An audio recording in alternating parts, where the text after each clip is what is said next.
We're doing a QR repair this morning. Been wanting to do a video on it for a while, just because a lot of you guys don't get to see it very often. Obviously, this isn't the normal thing that you might see on my channel, so just bypass. A couple keys and QRs. It's pretty soft, so you have to be real careful with it.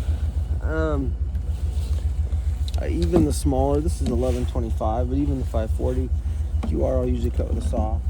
You don't want to mash it down, so trim this right here. And a straight, clean cut as best as you can. What we're gonna do, we need to build an expansion loop on this. Got a previous repair on it that was subsequently damaged by an overbuilder, so I had them prep me a nice piece to splice in.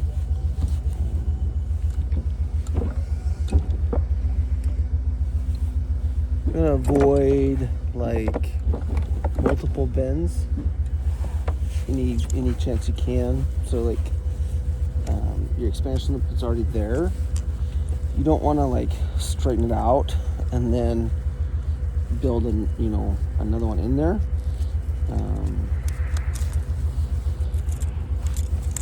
Because especially the 1125 doesn't really handle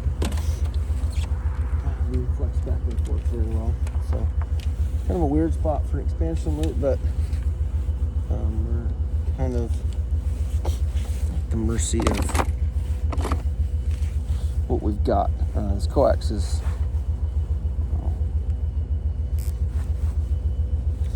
coax has been here since before high school.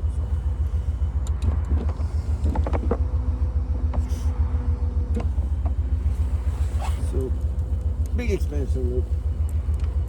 Like sweeping sweeps.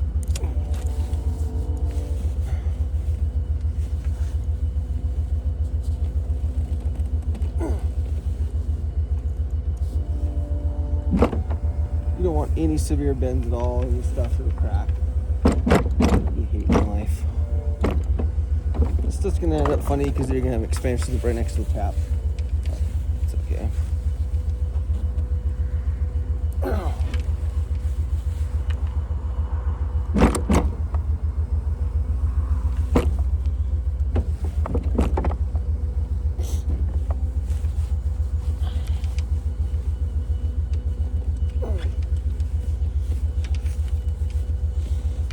How much this is getting in the video.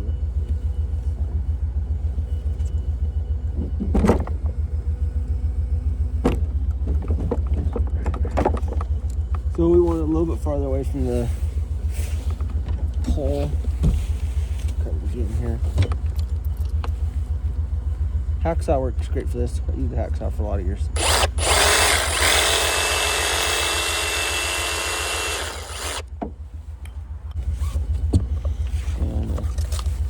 Left my connector down there already, but that's fine.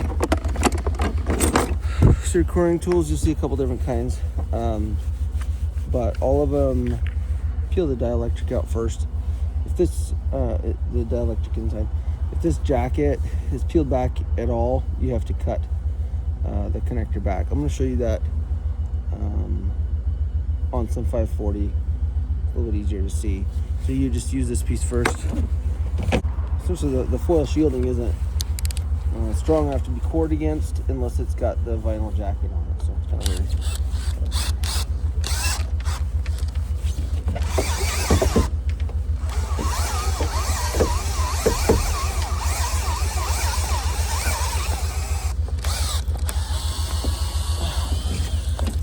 Stuff's no joke. It's not uncommon for it to get bound up inside while you're working on it.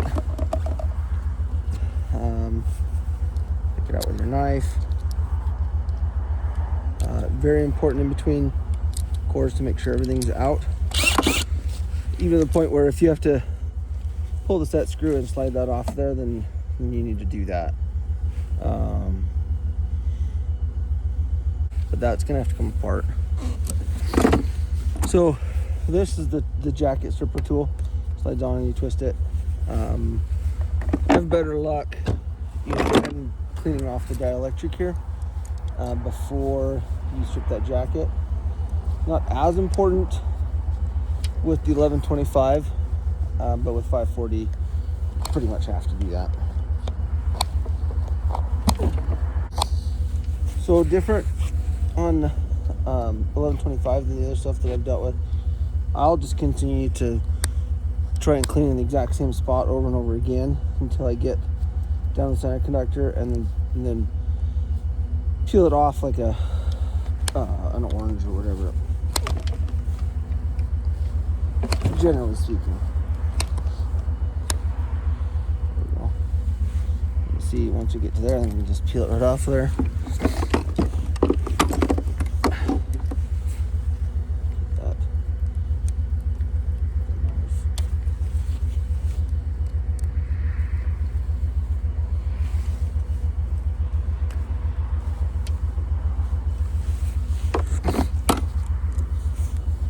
If you're fortunate enough to have a stripper tool with the beveler in it, this, I don't use it all the time, but this tool's actually kind of jacked up, but I kept it just to bevel these connectors for some of these bigger ones. Just because the saw, it's a bit of a jagged edge on that, so. Now that the main part of the dielectric is off, start moving around on it.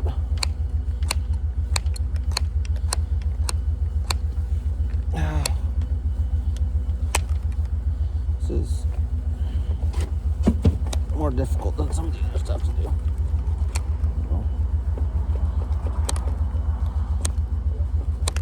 But we're taking the time to make sure it's done right.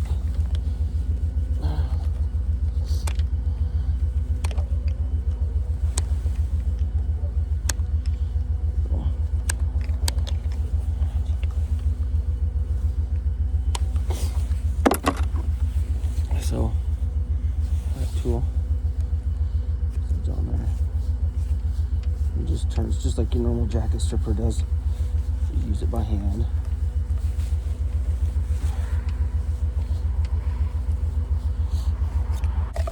You'll see a lot of QR with no shrink on it. It's not worth taking apart, in my opinion, because once you pull the QR connector off, you have to core it back that distance typically. So if you pull the shrink off, just pull, or if you pull the connector apart to put shrink on, you got to make sure that you have space to cut it back also. But this stuff used to be used for like super long runs, miles and miles of coax, literally miles. And it would loosen up in the wind and stuff like that, and so they would have to tighten it all the time. Anyhow, point is, I already put a piece of shrink on. Don't take it apart and put shrink on it. It's not worth the trouble. You'd probably be pretty sad if you do. So anything else? Go together like that. I'll kind of show you on some 540 next on this video. That'd be a little bit easier to see. I'll record that once my maintenance window work is done. And end of the gun. So this stuff's tightened with these monster spanner wrenches. Most everybody's got extensions on them. If not, you probably want some. It's kind of a mess. Anyhow.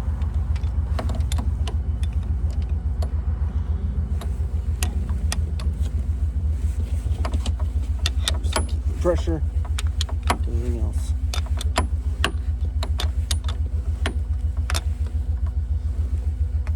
I don't know if you can see in the video here, but I'm using the back end on here, keeping pressure here, hold the spanner wrench on, and putting upward pressure on the coax also. So my bucket is, third hand.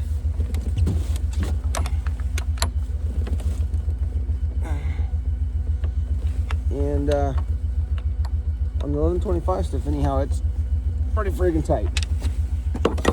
540, not so much.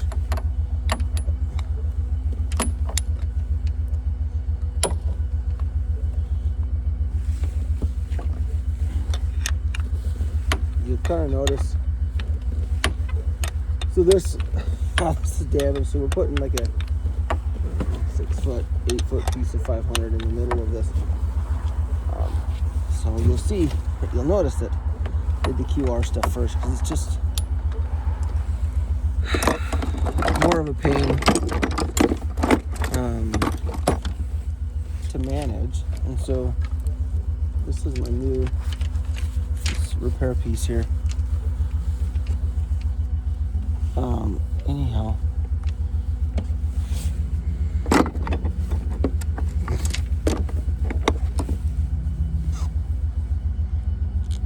so we'll prep all the QR sides and then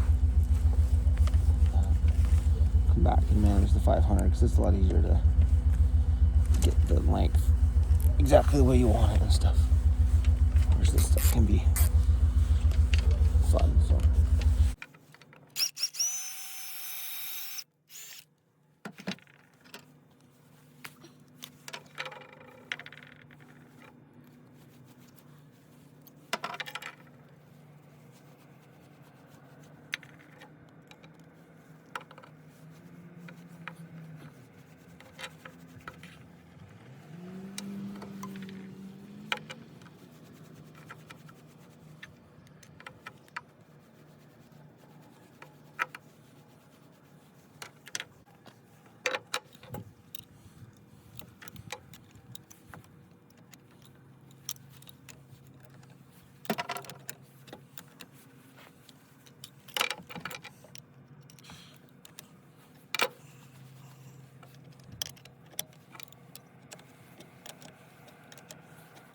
Welcome to the 540 portion.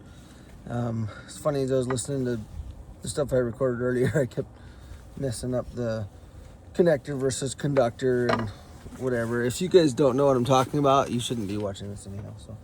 So, first off, to identify QR, if you're fortunate enough to have the identifying marks here, that's great. If not, QR, the jacket, the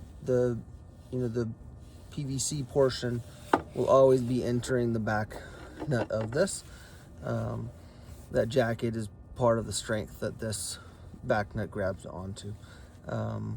Which means one of the important things about removing shrink from QR, if you needed to do that, is to not score that jacket at all. So you want to make sure you're using a dull knife and just being overly cautious because you don't want to scratch that. You also can't use some of the tricks like foiling cracked QR because if you take this jacket off to foil it, stop a leak or something, then it'll it takes the strength away. So I'm gonna take this apart and show you what you would expect. Most of the time you're gonna be repairing or like swapping a tap or something like that on QR as opposed to new install. So once we remove this connector, what we're going to find in there is oftentimes the foil portion of the jacket, or the shielding portion, is pretty mangled. It's probably not loose enough.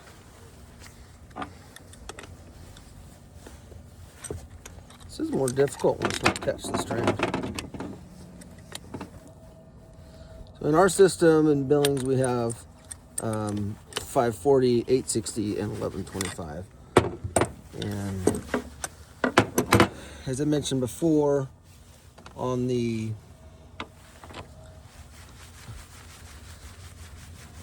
1125, it is somewhat fragile. This stuff's even more so. It's not as prone to cracking, but as far as the construction of it, it's pretty fragile. So.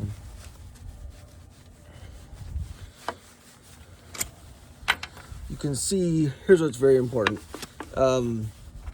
that was just installed and tightened properly by me, and you can see what it does right here.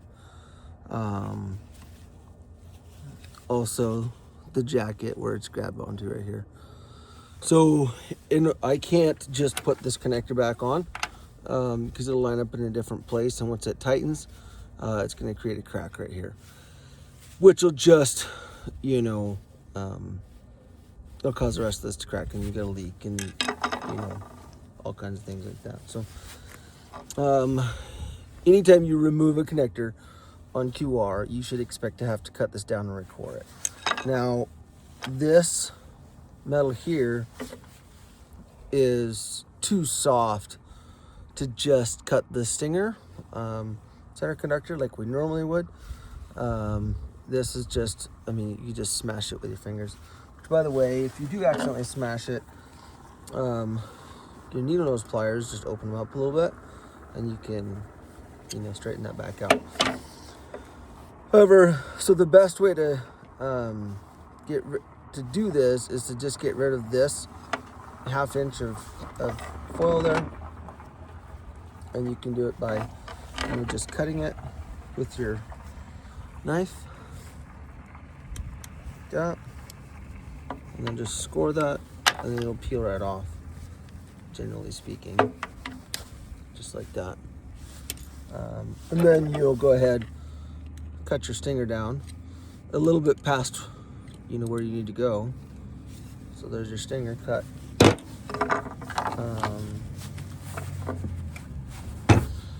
And then you can take your coring tool.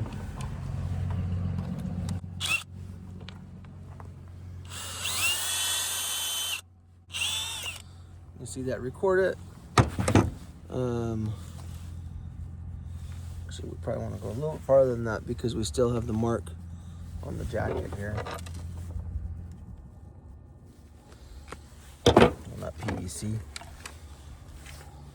That's what holds the connector on.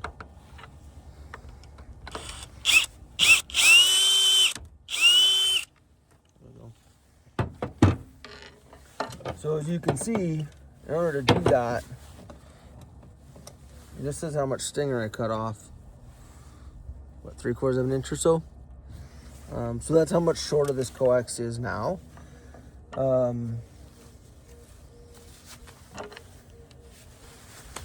guess I don't really have to do that, do I? And then you're going to take your jacket stripper tool and clean that off. I'd mentioned on the 1125, I'm normally going to clean that center conductor before I strip the jacket. And the reason for that is you saw how soft that is. You know, just grabbing that with your gaiters, if you're not making a perfect grab and pull, if you grab and twist like that at all, you start to bend that jacket a little bit. So that's all there is to it. Make sure that's cleaned up. 1125, oftentimes we'll get that like a black residue that comes off with your cable cleaner. It's no problem like that. And then just normal 1300 or 1500 shrink on these works perfectly fine. So this stuff is flexible enough. You can, you know, get a good expansion loop on it. It's not like the 1125 that's difficult to work with. So that's what that is. So you can either cut it with the knife. The scissors work really good too. You know, you almost, I mean, it's just soft. You just cut it like that and literally just peel it against, you know, against the PVC there. It just peels right off just like that. It's crazy. So that's 540. 860 reacts very much the same as 540, more so than the 1125. So that's what that is. And very easy to work with. But again, very much the key, if you remove a connector on any QR, you can expect to cut it back minimum of a 1/2 inch to 3/4 of an inch in order to get a new connector back on there properly. So I hope that helps you guys, and have a great day. I know I'm gonna.